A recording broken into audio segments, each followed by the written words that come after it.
నవచంపక పుష్పాభ నాసాదండ విరాజిత తారాకాంతి తిరస్కారి నాసాభరణ భాసుర. ప్రతిపదార్థం. నవచంపక పుష్పాభ నాసాదండ విరాజిత.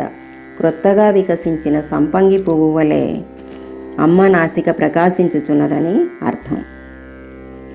తారాకాంతి తిరస్కారి నాసాభరణ భాసుర.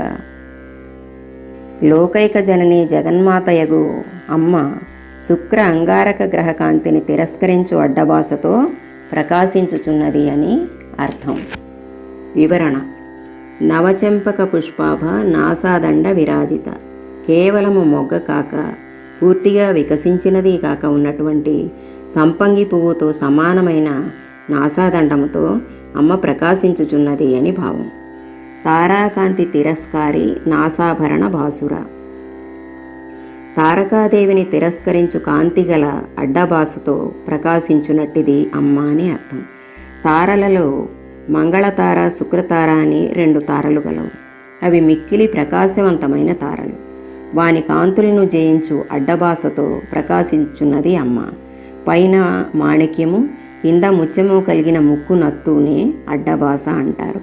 పైన ఉన్న మాణిక్యము మంగళతార వలె, కిందనున్న ముత్యము శుక్రతార వలె ప్రకాశించుచున్నవని అర్థం.